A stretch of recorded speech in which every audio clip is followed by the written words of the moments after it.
If Kenya has its way, the Daadab refugee camp, which hosts over 200,000 refugees, could soon be closed. The last time the Kenyan government threatened to close down the camp was in April of 2015, shortly after a gruesome terrorist attack on Garissa University. 6 years later, Kenya is giving the UNHCR 14 days to map out the closure of the camps permanently, leaving little room for dialogue. Diplomacy experts say that while Kenya is acting within its rights, its decision will have far-reaching consequences. Leila Mohammed starts the countdown.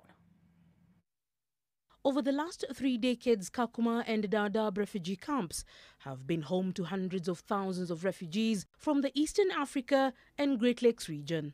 But now, Kenya wants the UNHCR to shut the camps and leaves no room for negotiations. In its latest figures, UNHCR says Kenya is hosting 224,462 refugees in Daadab, while 206,458 are in Kakuma.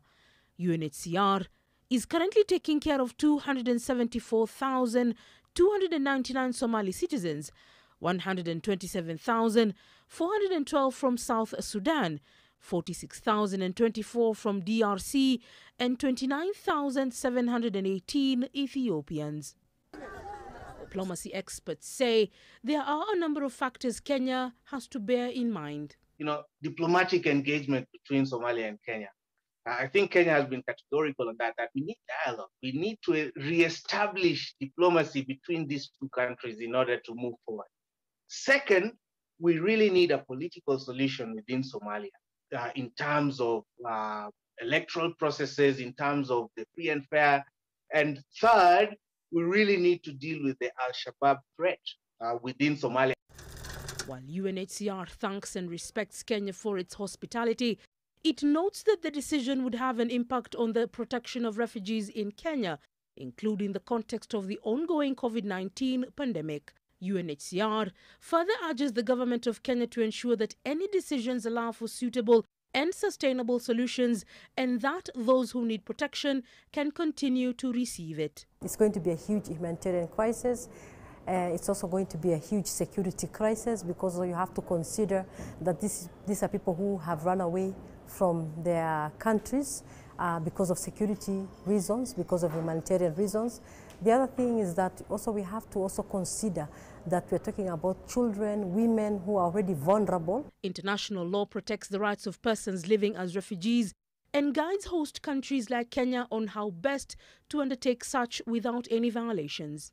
We have countries such as Ethiopia that is already having a lot of refugees that is hosting, and it's also now producing refugees because a lot of the refugees from the north are now going to Sudan. Also, you have Uganda that is also overwhelmed with South Sudanese refugees in the north of Uganda in Bidibidi camp.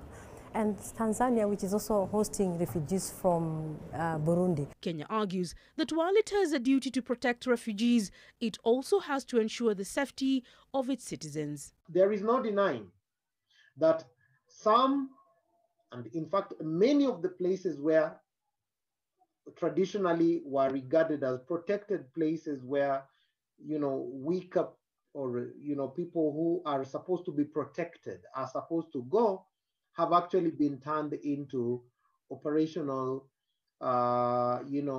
bases for militants, for foreign fighters.